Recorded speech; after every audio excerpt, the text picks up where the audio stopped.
du bei Sophia?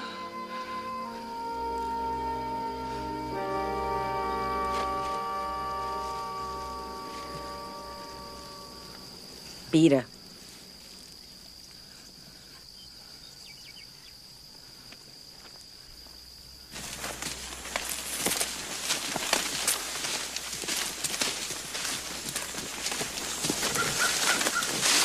You told Harpo to beat me. All my life I had to fight. I had to fight my daddy. I had to fight my uncles. I had to fight my brothers. Girl child ain't safe in the family men's. But I ain't never thought I had to fight in my own house. I loves Harpo. God knows I do. But I kill him dead before I let him be.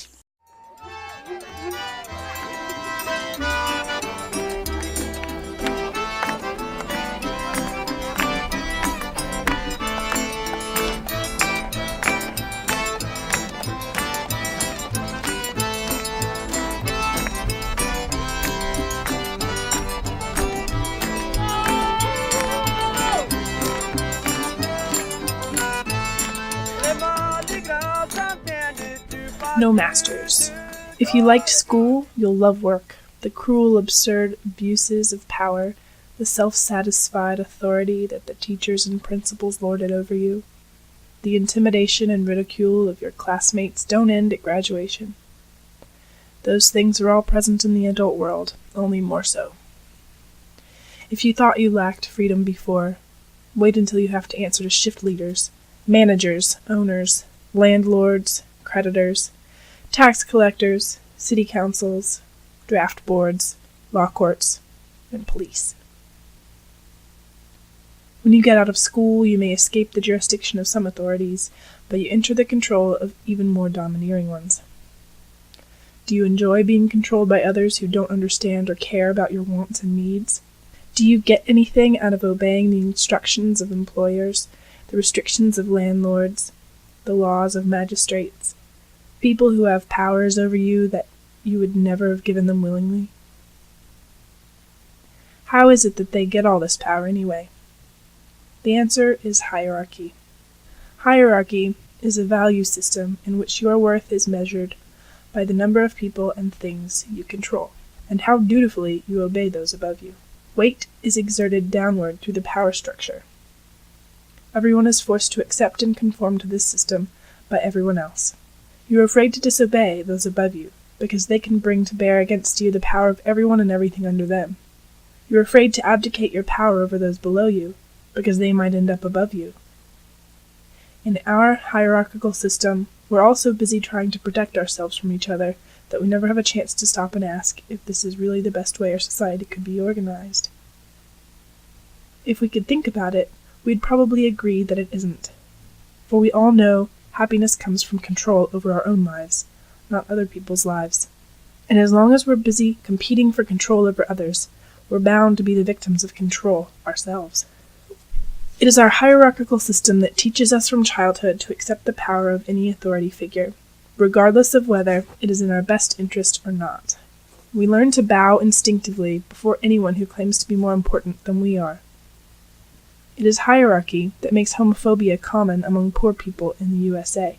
They're desperate to feel more valuable, more significant than somebody. It is hierarchy at work when 200 punk rockers go to a rock club, already a mistake, of course, to see a band, and for some stupid reason the club owner won't let them perform.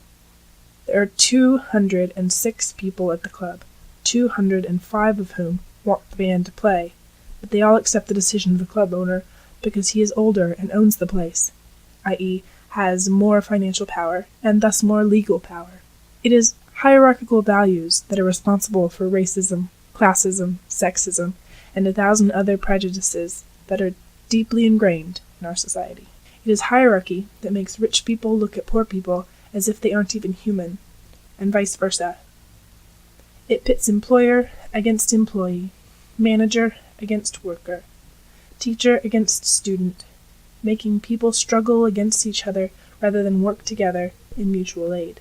Separated this way, they can't benefit from each other's skills and ideas and abilities, but must live in jealousy and fear of them. It is hierarchy at work, when your boss insults you or makes sexual advances at you, and you can't do anything about it. Just as it is when police flaunt their power over you. For power does make people cruel and heartless, and submission does make people cowardly and stupid. And most people in a hierarchical system partake in both. Hierarchical values are responsible for our destruction of the natural environment and the exploitation of animals, led by the capitalist West. Our species seeks control over anything we can get our claws on, at any cost to ourselves or others. And it is hierarchical values that send us to war, fighting for power over each other, inventing more and more powerful weapons until finally the whole world teeters on the edge of nuclear annihilation. But what can we do about hierarchy? Isn't that just the way the world works? Or are there other ways that people could interact, other values we could live by?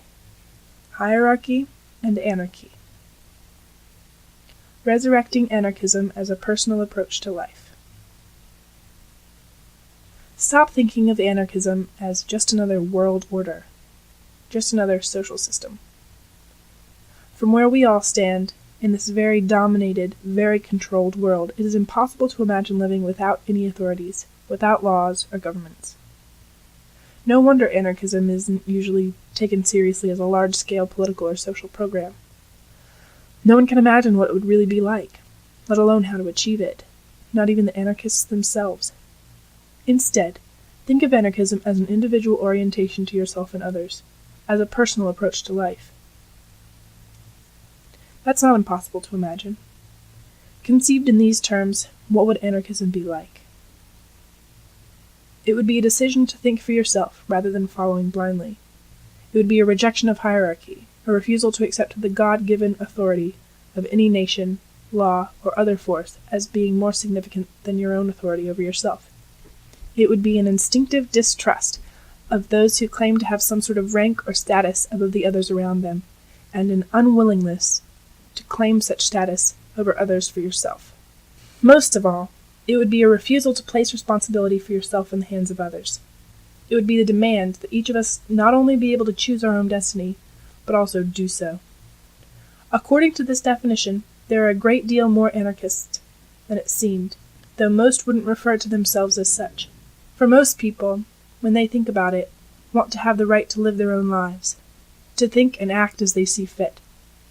Most people trust themselves to figure out what they should do more than they trust any authority to dictate it to them.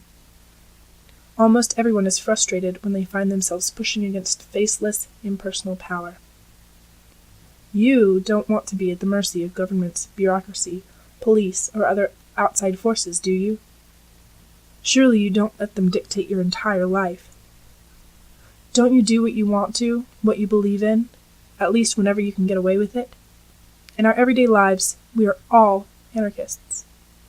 Whenever we make decisions for ourselves, whenever we take responsibility for our own actions rather than deferring to some higher power, we are putting anarchism into practice. So, if we are all anarchists by nature, why do we always end up accepting the domination of others, even creating forces to rule over us? Wouldn't you rather figure out how to coexist with your fellow human beings by working it out directly between yourselves, rather than depending on some external set of rules? The system they accept is the one you must live under. If you want your freedom, you can't afford to not be concerned about whether those around you demand control of their lives or not. Do we really need masters to command and control us? In the West, for thousands of years, we have been sold centralized state power and hierarchy in general on the premise that we do. We've all been taught that without police, we would all kill each other, that without bosses, no work would ever get done, that without governments, civilization itself would fall to pieces. Is all this true? Certainly it's true that today little work gets done when the boss isn't watching. Chaos ensues when governments fall, and violence sometimes occurs when the police aren't around. But are these really indications that there is no other way we could organize society? Isn't it possible that workers won't get anything done unless they are under observation, because they are used to not doing anything without being prodded? More than that, because they resent being inspected, instructed, and condescended to by their managers, and don't want to do anything for them that they don't have to? Perhaps, if they are working together for a common goal, Rather than being paid to take orders, working towards objectives that they have no say in, and that don't interest them much, they would be more proactive. Not to say that everyone is ready or able to do such a thing today, but our laziness is conditioned rather than natural, and in a different environment we might find that people don't need bosses to get things done. And as for police being necessary to maintain the peace, we won't discuss the ways in which the role of law enforcer brings out the most brutal aspects of human beings, and how police brutality doesn't exactly contribute to peace.